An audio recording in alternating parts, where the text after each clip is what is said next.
FDO Construction Méditerranée vous présente les aléas du direct. Avec FDO, ensemble, bâtissons l'avenir.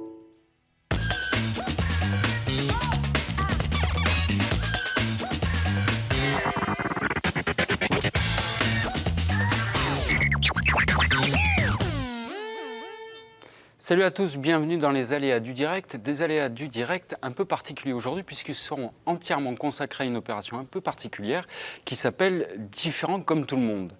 Différent comme tout le monde, écoutez, c'est assez simple. Thierry Crouzet va vous montrer le plateau en plan large. Vous allez vous rendre compte qu'il n'y a pas grand-chose qui différencie ce plateau de celui de tout à l'heure dans lequel nous parlions des résultats sportifs du week-end. Et pourtant, parmi nous 7, il y a 3 personnes qui sont handicapées, qui se déplacent soit avec un fauteuil roulant, soit avec des béquilles, et qui souhaitent sensibiliser au sens le plus large du terme l'ensemble des collégiens du Languedoc-Roussillon. C'est bien ça, monsieur le préfet Parisot ? Oui, tout à fait. Nous sommes tous réunis pour mobiliser, pour donner envie aux jeunes d'aller vers les autres et puis de montrer que l'autre a de la valeur, même s'il est différent. Alors on va en parler, pas qu'avec vous, hein. Vous êtes, monsieur le préfet, le premier préfet handicapé en France. On en a beaucoup parlé. Vous avez eu des missions, vous portez ce dossier-là, mais vous n'êtes pas seul. À côté de vous, il y a Armande Lepellec-Muller, vous êtes la rectrice de l'Académie de Montpellier. Bonsoir. Bonsoir. Il y a Marie-Hélène Delon qui coordonne le projet. Bonsoir. Delphine Le Sauce, qui est 9 fois championne du monde de ski nautique, mais vous avez fait aussi du ski alpin. Bonjour. Et puis, Paul-Éric Lorès, vous êtes journaliste, animateur, vous avez été correspondant d'Europe 1. Aujourd'hui, vous intervenez sur Nostalgie, si je ne me trompe pas. Oui. Et puis, évidemment, Jean Kahn, oui, qui continue à nous accompagner pour cette opération qui l'a séduit lui aussi. Ouais, hein. Oui, parce que différent comme tout le monde ne me laisse pas indifférent. C'est un bon début. C'est pas mal. Alors, ce que je vous propose pour mettre les choses dans le contexte, écoutez, c'est de revenir un peu en arrière. En 2007, une jeune femme, Sophie Vouzelot, était la première dauphine de l'élection Miss France. Elle est associée à cette opération. Je vous propose de l'écouter.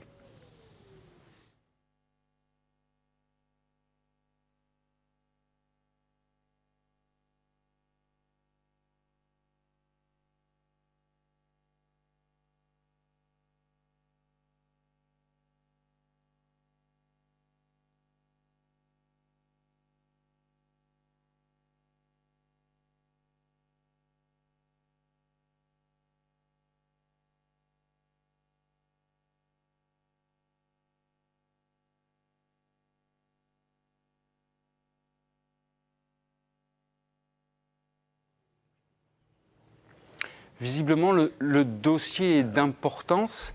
Delphine... Oui, il a raison. Je vous propose de l'écouter. Oui, oui, j'ai fait exprès. C'est joli. Ah, il a fait exprès. Non, voilà, c'était... Delphine, le regard des autres, c'est quelque chose de compliqué quand on est handicapé ? Après, peut-être ça dépend des gens. Pour moi, ça a toujours été quelque chose de compliqué. Moi, j'ai eu un accident il y a 10 ans. J'avais 28 ans. Donc, c'est vrai qu'à 28 ans, j'étais habituée au regard des gens qui se portaient sur moi. Et j'ai vu une grosse différence après mon accident. Et après, je suis parfois en fauteuil roulant et parfois en béquille. Et là encore, je vois une différence parce que c'est vrai qu'en fauteuil roulant, il y a une connotation de handicap. Donc les gens me perçoivent comme une personne handicapée. Tandis qu'avec les béquilles, ils pensent que c'est passager, que j'ai peut-être une entorse du genou. Et il n'y a pas du tout les mêmes regards. Donc c'est vrai que je suis confrontée un peu à tout ça.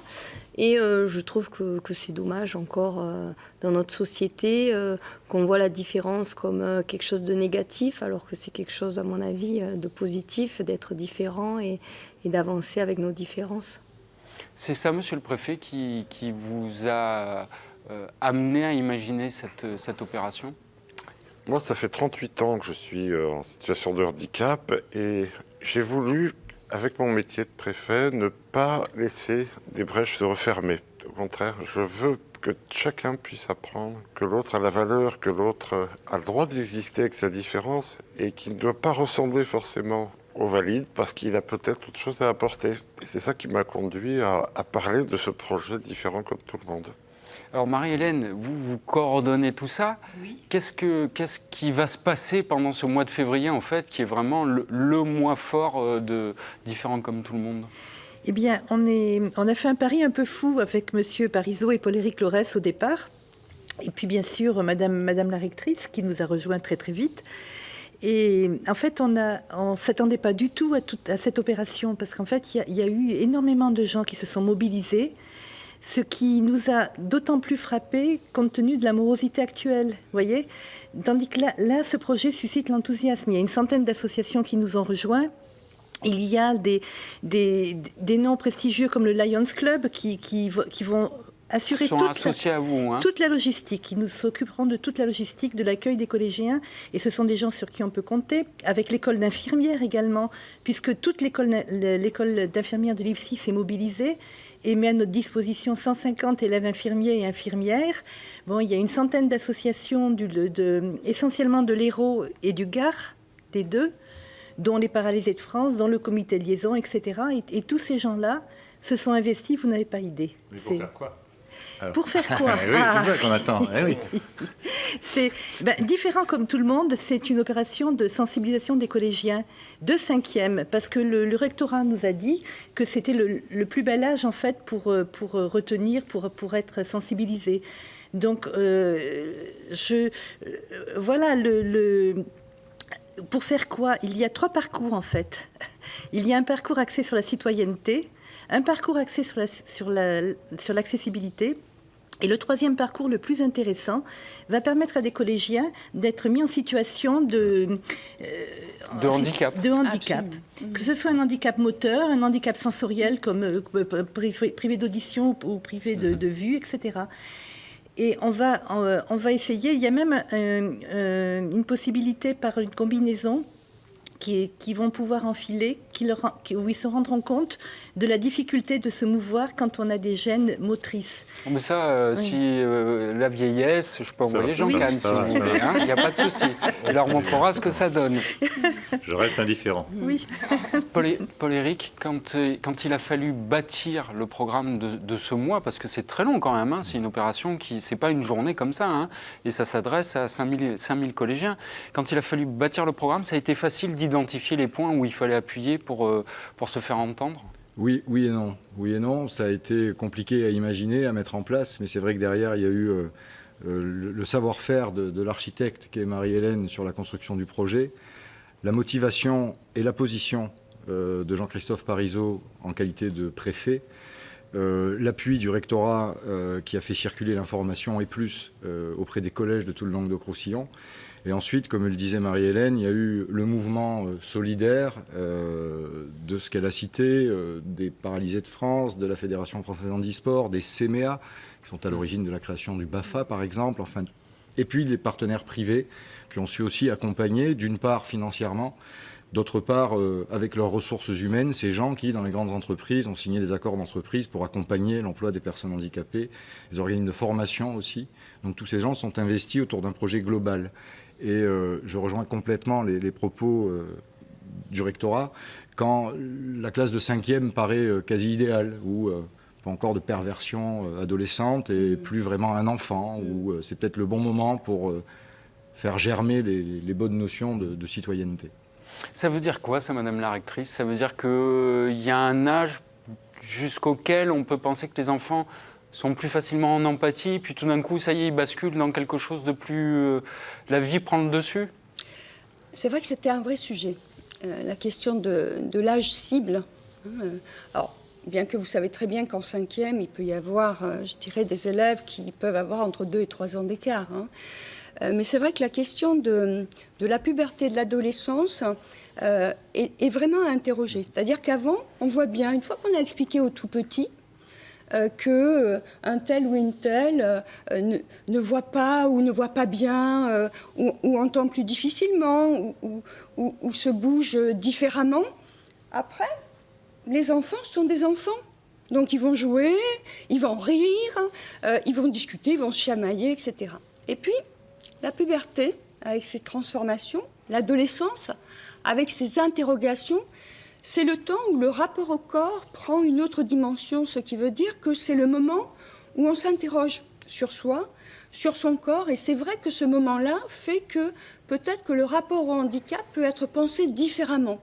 Et je crois qu'intervenir et avoir ciblé ensemble ces classes de 5e, c'était prendre un moment clé où le rapport au handicap peut à un moment donné simplement être interprété ou vécu différemment. Alors, Monsieur le Préfet, on a beaucoup parlé, quand vous avez présenté l'opération, notamment, par exemple, des problèmes d'accessibilité, qui paraissent anodins quand on est en 5e, encore plus quand on est en 5e, parce qu'on saute partout, parce qu'on se préoccupe peu des règles. Mais au final, vous me disiez que c'est peut-être à ce moment-là qu'ils comprennent le mieux qu'il y a des choses à respecter, que ce respect, il a du sens, même s'il n'en a pas pour nous, il a du sens pour les autres, finalement. En fait, je me suis rendu compte que vivre ensemble, ça s'apprend. C'est pas inné. Et on a tous un héritage, la façon dont nos parents nous parlent, nos amis, nos voisins. Mais il faut que chacun construise sa façon de vivre ensemble. Et il faut expliquer à ce moment-là, et je crois que la pédagogie est essentielle, expliquer aux jeunes, vivre ensemble, c'est faire certaines choses et ne pas en faire. Par exemple, ne pas se garer sur un emplacement pour handicapés. Ça ne se fait pas. Et quand j'en parle aux collégiens, je sais qu'ils vont en parler à leurs parents. Et tout ce réflexe citoyen, il faut qu'on puisse l'expliquer. Non pas pour sortir des mouchoirs et être malheureux et être triste en disant « Oh, les pauvres handicapés, regardez comment ils sont ». Au contraire, de dire « Regardez, ils ont un mode de vie différent et ça serait peut-être bien de pouvoir les écouter et peut-être, pourquoi pas, recevoir des bonnes idées. Vous savez, par exemple, que la télécommande de la télévision a été inventée pour les personnes qui étaient alitées, pour leur faciliter l'accès aux chaînes. Et bien aujourd'hui, tout le monde profite des télécommandes pour télévision. Et bien, il y a plein d'exemples comme ça qu'on pourrait reprendre et qu'on pourrait adapter à n'importe qui. Il est génial. J'ai d'ailleurs une phrase pour lui. Un hommage.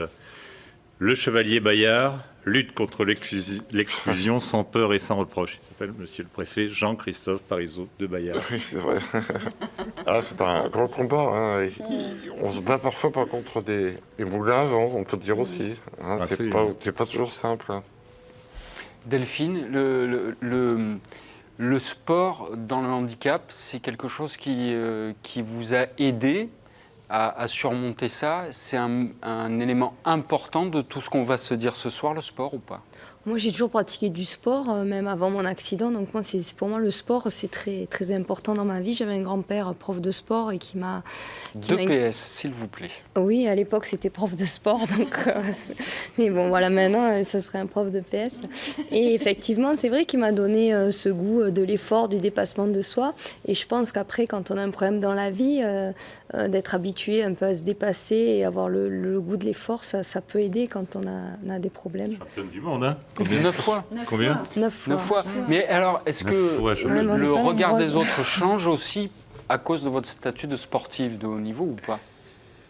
Je ne sais pas, parce que tout le monde ne me connaît pas forcément en tant que sportive. Hein. Après, j'ai mon activité professionnelle. Pharmacienne, à 7. Pharmacien. Pharmacien, pardon. On ne dit pas pharmacienne? Non. C'est un handicap de dire pharmacienne? Non, pas du tout.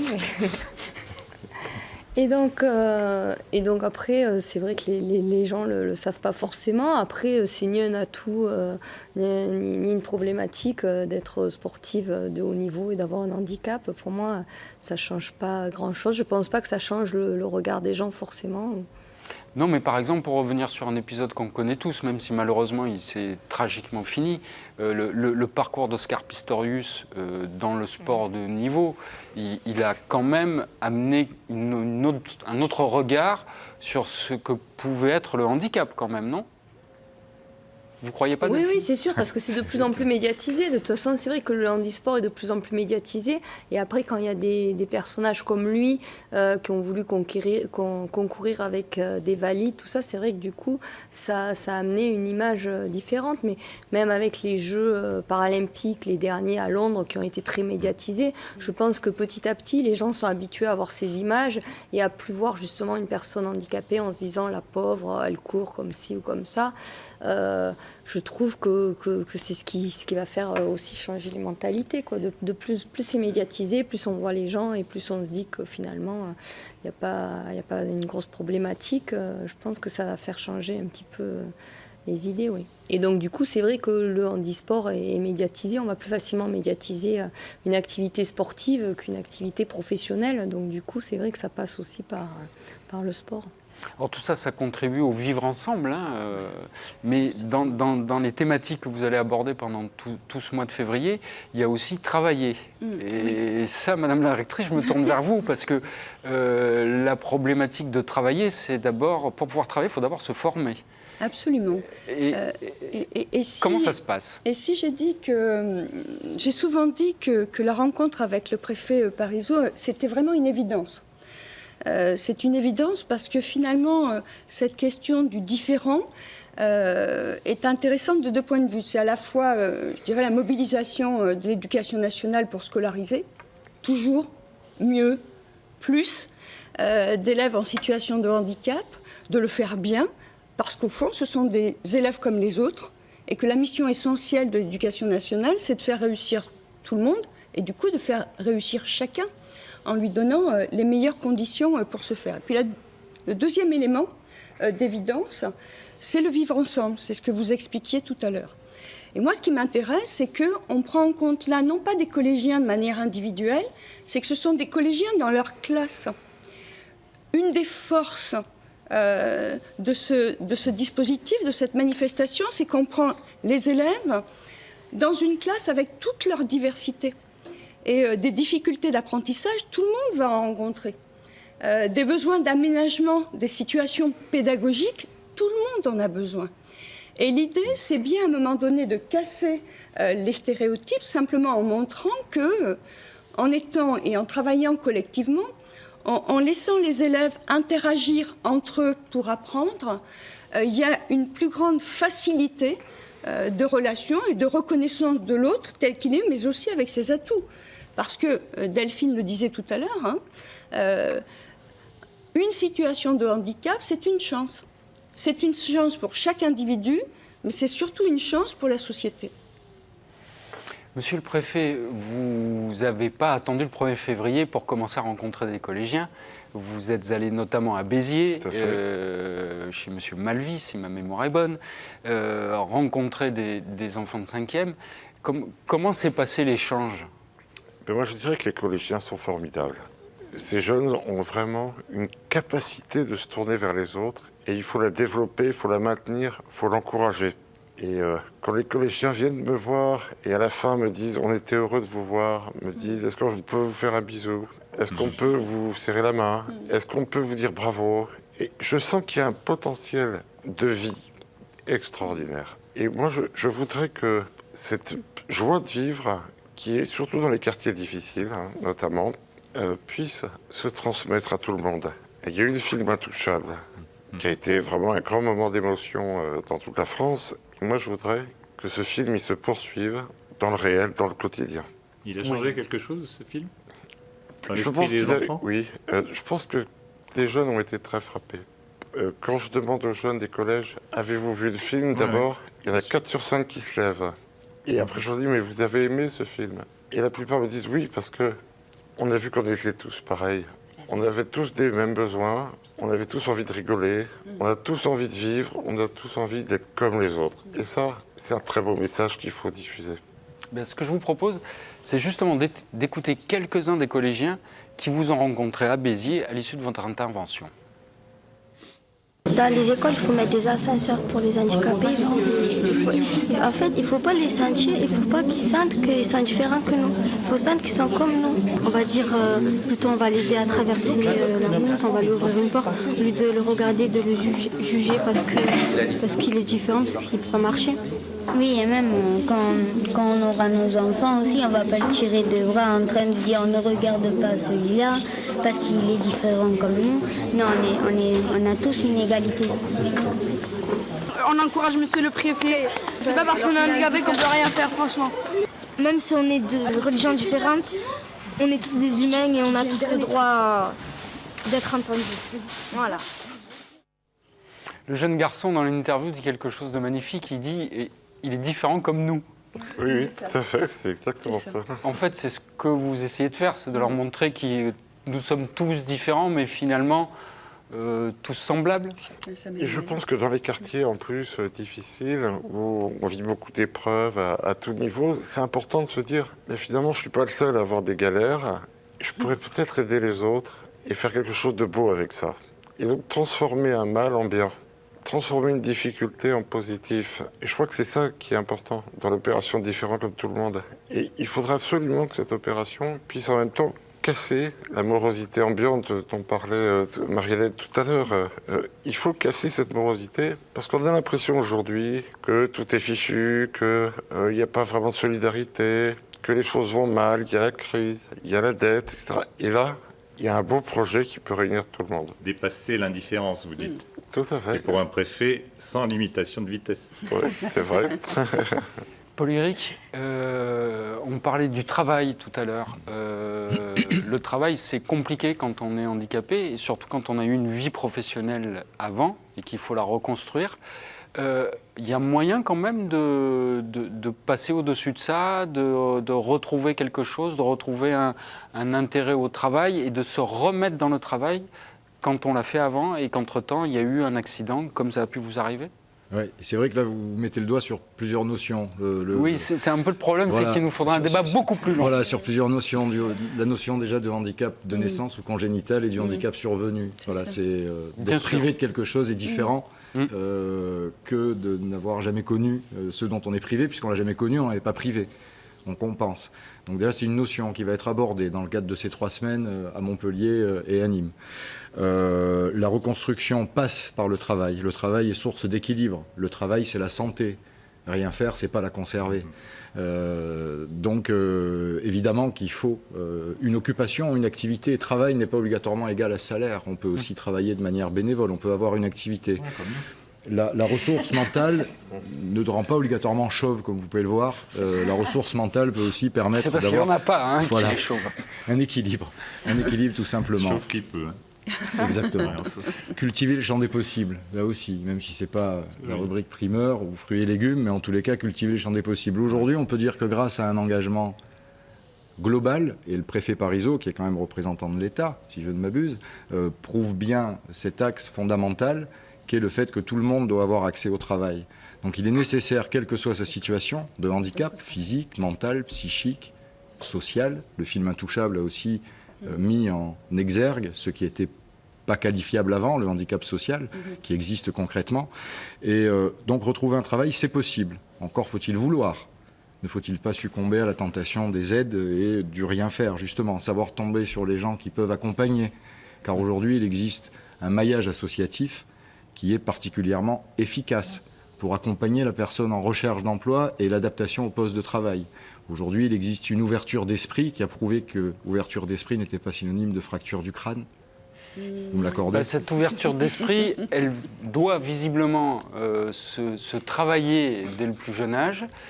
C'est en 5e, dans tous les collèges de l'Hérault et du Gard, du 1er au 21 février. Qu'est-ce qu'il faut faire si on veut participer et qu'on n'est pas encore inscrit, monsieur le préfet ? Il faut d'abord aller sur la page Facebook Différent comme tout le monde. Je crois que les jeunes de 5e, ils savent très bien y aller. Et puis de pouvoir laisser un message en disant « Moi, j'aimerais bien participer. Il faut en parler à mes professeurs, à mon proviseur, à mes parents. Mais j'ai envie d'y participer. » Et il suffit d'envoyer un mail. Donc c'est d'abord une démarche individuelle des collégiens ? Non, pour la faire remonter vers les professeurs, c'est un truc d'ensemble. Oui, vous avez communiqué auprès de tous les collèges, je vous fais confiance pour sensibiliser vos chefs d'établissement. Et puis surtout, on a communiqué évidemment auprès des chefs d'établissement parce que lorsqu'on est dans ce type d'opération, ce qui est important, c'est qu'il y ait d'abord une préparation avant, les fameuses 4 semaines, 3 semaines à Montpellier, 1 semaine à Nîmes. Il faut qu'on travaille avant, il faut qu'il se passe des choses pendant ces semaines de mobilisation. Et puis ensuite, il faut continuer à utiliser tout ce qui a été vécu comme un retour sur expérience pour qu'on puisse en tirer aussi le bénéfice dans la manière de mieux vivre ensemble dans la classe, dans le collège. Donc, ce qui a été fait, c'est qu'on a proposé, Marie-Hélène nous en parlera tout à l'heure, parce qu'il y a des documents pédagogiques qui ont été préparés en amont. Les équipes dans les collèges se sont emparés de ces documents pédagogiques qui sur la question des apprentissages ou de la vie professionnelle, qui sur la question des difficultés à se déplacer tous les jours dans la vie quotidienne, qui sur la question des loisirs. On a droit tous à l'accès au sport, à la culture, aux loisirs. Donc les enseignants ont travaillé dans les classes avec les élèves, ce qui a permis aussi d'avoir un beau support qui est le concours d'affiches. Oui. Voilà, monsieur le préfet nous en parlera, Marie-Hélène aussi. Ce qui veut donc dire qu'on s'est mobilisé, mais dans le même temps, aujourd'hui, on est à 3200 élèves. Donc il y a encore un peu de place. 3200 élèves, voilà, c'est 14%. Moi, j'ai envie de leur dire, c'est 122 classes, c'est quand même presque 29% des collèges en tant que tels. Donc ça veut dire qu'on est sur un collège sur 4, un peu plus, et puis un élève sur 7. Donc voilà, lançons cette idée, venez encore plus nombreux, ça peut aussi partir des élèves et pas uniquement des enseignants. On a oublié de dire que c'est à Grammont, c'est pas dans les écoles, on va pas traîner là, on l'a toujours pas dit. Non mais c'est après, sur l'organisation, chaque collège est en prise avec et le rectorat et l'organisation de l'opération pour savoir où il doit aller. Si vous n'êtes pas convaincu, moi ce que je vous propose, avant qu'on se quitte, c'est d'écouter Francis Lalanne parce que lui il est convaincu. Je trouve ça très important que les jeunes puissent aujourd'hui prendre conscience de la différence que représente dans la société le fait de vivre avec un handicap. Et ça, si vous voulez, on peut en parler, mais lorsqu'on le vit, c'est différent. Lorsque tout d'un coup, on peut toucher du doigt la réalité de ce qu'est la difficulté de vivre avec un handicap à l'intérieur de la société, forcément, on ne voit plus nos frères handicapés de la même manière. Monsieur le préfet Parisot, malheureusement, cette émission est déjà terminée. Il va falloir qu'on se quitte. Qu'est-ce qui ferait que vous considéreriez que cette opération est une réussite à son terme? Eh bien, en regardant le regard des jeunes, tout simplement parce qu'ils ont une capacité de regarder l'autre qui est encore toute neuve. Et je pense que le regard, c'est ça qui va changer. Je vous remercie beaucoup de nous avoir accompagnés pendant cette demi-heure pour parler de handicap et de comment faire pour qu'on s'accepte tous pour ce que l'on est. L'opération Différent comme tout le monde, c'est du 1er au 21 février, grâce à Marie-Hélène, à Delphine, à Paul, à Madame la rectrice, à Monsieur le préfet Parisot. Les enfants, si vous n'êtes pas encore inscrits, vous pouvez encore le faire, vous pouvez encore mobiliser vos enseignants pour participer. Et puis nous, on se retrouve la semaine prochaine, on sera à l'Open Sud de France. En attendant, portez-vous bien. On est quatre.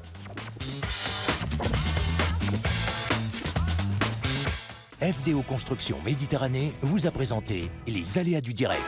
Avec FDO, ensemble, bâtissons l'avenir.